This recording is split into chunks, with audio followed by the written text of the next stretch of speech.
నగరంలోని 3వ డివిజన్ పరిధిలో గల ఆర్టీసీ కాలనీలో కాలనీవాసులందరూ కలిసి ప్రతి ఇంటి వారు ఇంటింటికి చందా డబ్బులు వేసుకుని ఏర్పాటు చేసుకున్న సీసీ కెమెరాలను అడిషనల్ డీసీపీ వెంకటేశ్వరరావు, ఏసీపీ రాజవెంకటరెడ్డి ప్రారంభించారు.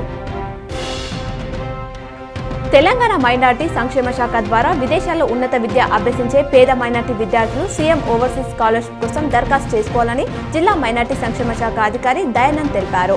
ముస్లిం, క్రిస్టియన్, సిక్కు, జైన్, పార్సీ మతాలకు చెందిన విద్యార్థులు ఆగస్టు 8లోగా దరఖాస్తు చేసుకోవాలని సూచించారు.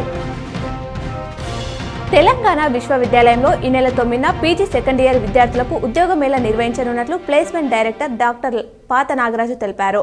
ఇన్ఛార్జ్ వీసీ రిజిస్టర్ ఆదేశాల మేరకు వర్సిటీలో TVV, Telangana academy of school and knowledge సంస్థ సంయుక్త ఆధ్వర్యంలో ఉద్యోగ మేళా నిర్వహిస్తున్నట్లు పేర్కొన్నారు.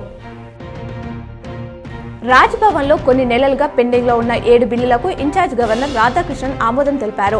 బీఆర్ఎస్ ప్రభుత్వం ప్రతిపాదించిన ఈ బిల్లులకు అప్పటి గవర్నర్ తమిళసై నో చెప్పగా ఇప్పటికీ మోక్షం లభించింది. తెలంగాణ పంచాయతీరాజ్ చట్ట సవరణపై 3 బిల్లులతో పాటు ప్రైవేట్ వర్సిటీలు, institute of medical science, minority commission, municipal చట్టాల సవరణ బిల్లులు అమల్లోకి వచ్చాయి. ఈ నెల 10, 24, 31వ తేదీలో సదరం క్యాంపులు నిర్వహిస్తున్నట్లు నిజామాబాద్ జిల్లా గ్రామీణాభివృద్ధి శాఖ అధికారి సాయగౌడ్ తెలిపారు. జిల్లా ప్రభుత్వ జనరల్ ఆసుపత్రిలో ఉదయం 10 గంటలకు క్యాంప్ ప్రారంభమవుతుందన్నారు. మీ సేవ కేంద్రాల్లో బుక్ చేసుకున్న స్లాట్ తేదీ ప్రకారం దివ్యాంగులు క్యాంపునకు హాజరు కావాలని పేర్కొన్నారు. నవీపేటలో ఎంఆర్పీఎస్ ఆధ్వర్యంలో మందకృష్ణ మాదిగ జన్మదిన వేడుకలు ఘనంగా నిర్వహించారు. బాల్కొండ మండలంలోని సెయింట్ ఎలిజబెత్ పాఠశాల కిసాన్ నగర్లో మంట సిద్ధాంతకులు ఫాదర్ సిల్వేయా పాస్కల్లీ వర్ధంతి వేడుకను నిర్వహించారు.